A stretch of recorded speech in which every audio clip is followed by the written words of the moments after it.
이번 토픽은 P값을 이용한 가설 검정입니다. 그런데 전 토픽이요, 즉 토픽 8은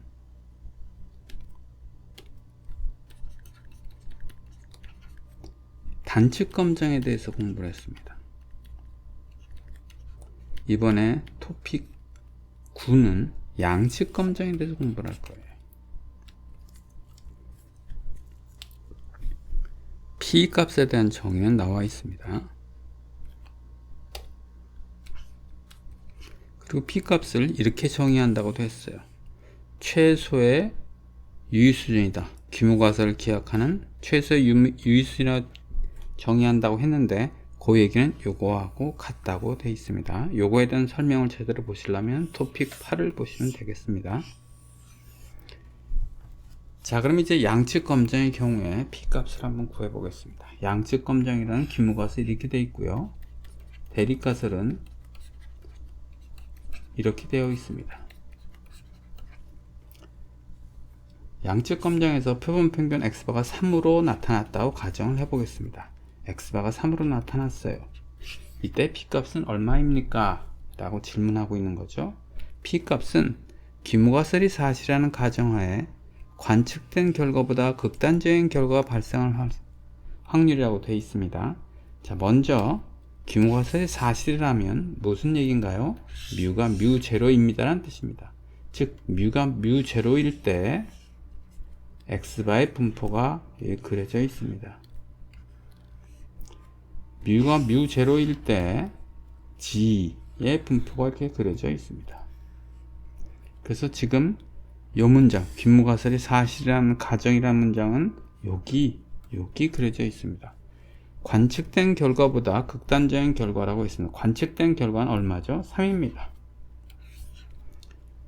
지금 뮤 제로가요 3보다 작은 여기 있다고 해볼게요. 3보다 뮤 제로가 3보다 작다 가정되어 있고, 만약 그 반대라면 뮤 제로가 3보다 크다면 이렇게 그려지겠죠? 그럴 때는 요거의 반대가 됩니다. 근데 지금 이것까지 설명하면 머리가 아플 테니까 지금 우선 가정은 이렇게 하도록 하겠습니다. 3이 뮤 제로의 오른쪽에 있다. 따라서 3에 대응되는 G값도 0번의 오른쪽에 있습니다. 관측된 결과는 여기 표시되어 있죠. 보다 극단적인 결과는 무엇일까? 보다 극단적인 결과는 3보다 큰 경우가 극단적인 경우입니다. 3보다 작은 경우가 아니고요. 왜냐하면 대부분의 값들은 여기 있기 때문에, 즉 일반적인 값은 여기 있는 거고요. 극단적인 것은 가장자리에 있습니다. 즉 3보다 큰 경우가 극단적인 결과에 해당되고, 여기서도 극단적인 결과란 G값이 이 값보다, 즉 관측된 결과보다 큰 경우를 말합니다. 극단적인 결과가 발생할 확률이라 했으니까 발생할 확률은 이 녹색 면적이 되겠습니다.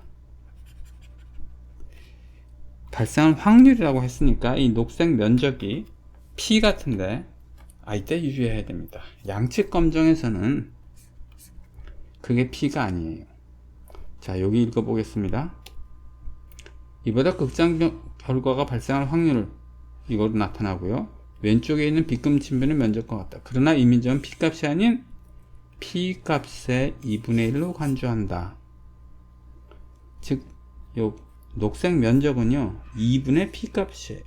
P값이 아니고. 양측 검정은 그렇습니다. 단측 검정에서는 어땠습니까? 이 녹색 면적이 P값이었는데 양측 검정에서는 2분의 P값이에요. 왜 그래야 될까? 왜 황당하게 그래야 될까? 그 이유는 여기서 조금 이따 보도록 하겠습니다. 자, 전통적인 방법, 검정 통계량을 이용해서 검정하는 방법을 보도록 하겠습니다. 양측 검정의 경우에는 크리티컬 밸류가 양쪽에 있죠. 이렇게 양쪽에 있습니다. 그리고 유의 수준이 알파라고 했을 때 오른쪽 면적, 즉 빨간 이 B금치 면적, 이 빨간 B금치 면적 두 개 합치면 알파가 되니까 각각 2분의 알파가 됩니다. 만약 이 녹색 선이 여기일 수도 있고요. 1번, 여기 있을 수도 있습니다. 1번에 있다면 어떻게 되는 건가요? 채택 영역에 있으니까 기무것을 채택해야 되는 거고, 2번에 있다면 기무것을 기약해야 됩니다. 자, 1번에 있을 때부터 보겠습니다. 1번에 있을 때는 P 값은 이 노란 빗금칠 면적이죠. 노란 빗금칠 면적이 빨간 빗금칠 면적 2분의 알파보다 크면 기무것을 기약하는 겁니다. 여기를 보겠습니다. 여기 검정 규칙을 보면 이렇게 되어 있어요. P 값과 알파를 비교하도록 되어 있습니다. 그런데 제가 뭐라 그랬냐면, 여기서 빨간 빗금칠 면적과 노란 빗금칠 면적을 비교해야 된다 그랬어요. 어느 게 크냐 작냐를 가지고 기무것을 채택하거나 기약합니다. 근데 빨간 빗금칠 면적은 2분의 알파예요. 자, 2분의 알파하고 비교를 할 건데, 만약에 이 노란 빗금칠 면적이 P라면 어떻게 되겠습니까? P라면 P와 2분의 알파를 비교해야 됩니다. 이렇게 하면 이 규칙에 어긋나죠. 그리고 이 정의에 어긋납니다. 따라서 이 노란 빗금칠 면적은 P가 되면 안 되고 2분의 P가 돼야 됩니다. 그래야 노란 빗금칠 면적과 빨간 빗금칠 면적을 비교한다는 얘기는 결국 2분의 P와 2분의 알파를 비교한다는 얘기고, 그건 결국 P와 알파를 비교한다는 얘기가 됩니다. 즉, 이 정의하고 부합하게 됩니다. 따라서 양측 검정의 경우에는 관측된 값보다 극단적인 결과가 나올 확률이 P가 아니고 2분의 알파가 되도록 세팅을 합니다. 그래서 이 정의, 위의 정의하고는 약간 어긋나는데, 이렇게 생각하시면 됩니다. 양측 검증과 양측을 봐야 돼요. 양쪽을 봐야 되는데 지금 저희는 한쪽만 봤잖아요. 그러니까 여기에 한쪽 극단적인 결과, 그 얘기는 다른 쪽도 있을 것이고 그거의 극단적인 거. 왜냐? 양쪽을 봐야 되니까. 그래서 여기가 2분의 P라고 생각하시면 되겠습니다. 어쨌든 양측 검증의 경우에는 요 정의가요 쉽게 와닿지는 않습니다. 요 정의가 더 정확합니다만, 요 정의는 이해가 좀 어렵습니다. 특히 단측 검증의 경우에는 어려워서 약간의 문제가 있습니다. 자, 이제 P 값을 이용한 가설 검증을 종합을 해 볼게요. 자, P 값은 어떻게 정의되느냐 하면, 관측된 결과보다 극단적인 결과가 나오는 거죠. 관측된 결과가 X바라고 하겠습니다. 그거보다 클 때, 왜? 규모가설에서 이 경우에는 뮤가 작다고 했으니까 극단적인 것은 작은 게 일반적인데 극단적인 것은 큰 것입니다. 자, 여기를 보면요, 뮤가 크다고 있습니다. 규모가설이 맞다면, 즉 뚜렷한 증거가 없다면 뮤는 큰 겁니다. 그럼 극단적인 건 뮤가 작은 거죠. 따라서 관측된 결과보다 작게 나올 확률, 그것이 P 값이 되고요. 여기 양측 검증의 경우에는 약간 헷갈리는데, 자, 여기를 보겠습니다. G가 G0로 관측되는데 이게 플러스인 경우, 즉 이런 경우에 해당되면, 여기 있는 경우, 요거 플러스죠. 0보다 큰 경우에는 P 값은요, 요 파란 면적이 2분의 P 값이기 때문에 이거보다 X바보다 극단적인 결과가 나올 수 있는 그 파란 면적, 즉 요거요의 2배가 되는 게 P 값이 되겠습니다. 왜냐하면 이게 2분의 P 값이기 때문에 그렇습니다. 그러면 이제 G 값이, 즉 관측된 결과가 마이너스일 때는 어떻게 되느냐 되죠? 마이너스라면 X바 값이 이쪽에 나온 거고요, G 값은 여기 나온 거예요. 그럼 이때 극단적인 결과라는 것은 어디에 해당되느냐? 이쪽. G 값이 이거보다 작게 나온 게 극단적인 결과에 해당되고요, 극단적인 결과가 발생할 확률은 요 빗금칠 면적이 되고, 이렇게 되어 있습니다. 확률 변수 G가 요 값, 관측된 값보다 작을 확률에, 그 확률은 요 빨간 면적인데 이건 2분의 P 값이니까 곱하기 1을 하면 P 값이 됩니다. 자, 그래서 여기서 유의할 점은 관측된 G값이 플러스이냐 마이너스냐에 따라 상황이 좀 달라진다는 점입니다. 검정 규칙은 여기 있는데 이것은 이거와 동일합니다. 이 표를 보겠습니다. 자, 이건 회귀 분석에서 나온 표예요. 회귀 분석을 공부 안 하신 분들은 그냥 넘어가셔도 되고요. 회귀 분석을 아시는 분들은 이 P값의 의미를 한번 찾아보도록 하겠습니다. 자, 이 개수가 이렇게 된 거예요. y 해트는 회귀식은 이렇게 돼 있어요. 1.5272 x 빼기 0.0212로 되어 있는 겁니다.